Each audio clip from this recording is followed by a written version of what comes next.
Welcome back. In the last video, we've seen how we store a graph in a matrix. Now we look into storing a graph as a list, which is also possible. The reason for that is that an adjacency matrix, especially for sparse graphs, contains a lot of zeros. All nodes that are not connected are stored as a zero. So it is really important to consider if that is information that is required, that there isn't a connection, or if that is information that is just taking up a lot of storage space. Even in modern times, it requires a lot of storage space if you have a huge graph that is completely sparse to save all the zeros on your hard drive. So we can also save the graph as an adjacency list. Here we have each node represented and associated with a list of neighbors. So each edge appears twice. We have the connection between node A and B, and we also store the information from node B to A in a directed as an indirect graph. That makes it also, you would think, oh, then we store the information twice. But this is exactly the case. Yes, you save the information of a connection twice, but you do not save the information of lacking connections. So this is something you have to look into your graph and consider, is it more efficient to save zeros, or is it more efficient to save information that you have double? So this is a trade-off. In a sparse net graph, you would consider it saving as a list. In a dense graph, you would consider saving it more in a matrix form. We have to divide edges into incoming and outcoming edges if we have a directed graph.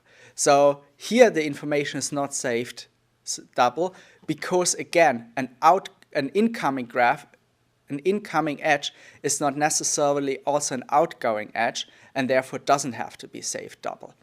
So in weighted graphs and multi-edge, we store the lists with an adjacency list. Here we have a picture of a directed graph again. So what we see here, I skipped the undirected graph, sorry. We have the graph here, we have 5 nodes and a dangling node up there hanging around not being connected.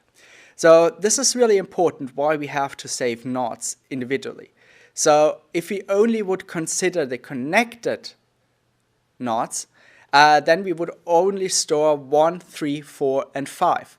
So you would lose the information that there is a dangling node. So we have to store the number and the number of names of nodes and their respective neighbor. For example, that node 1 has the neighbors 3 and 4.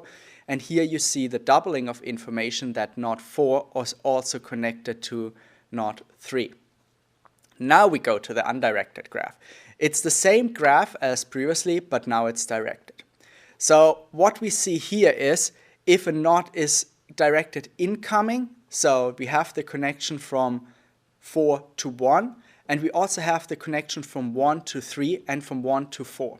So this information is also stored double but differently. So we have the direction stored as well. That's why we add another column to this adjacency list where we have to know in which direction the connection is going. In a weighted graph, we not just store the incoming and the outgoing edges to each respective node, but we also have to store the weights that are connected with that. And we would do this in the following way. We have the node, we have the incoming edge and the outgoing edge with, in brackets, this weight. This is just used for visualization. Your computer might save it completely different, despite the fact that everything is in zeros and ones. But this information is processed differently depending on the program. Mathematica, for example, has a strong tendency to only save information in adjacency matrices, while other programs might be considering it more efficient to put everything in lists. So this is again an example where I just want you to know the differences, what is possible there if you want to talk about stuff.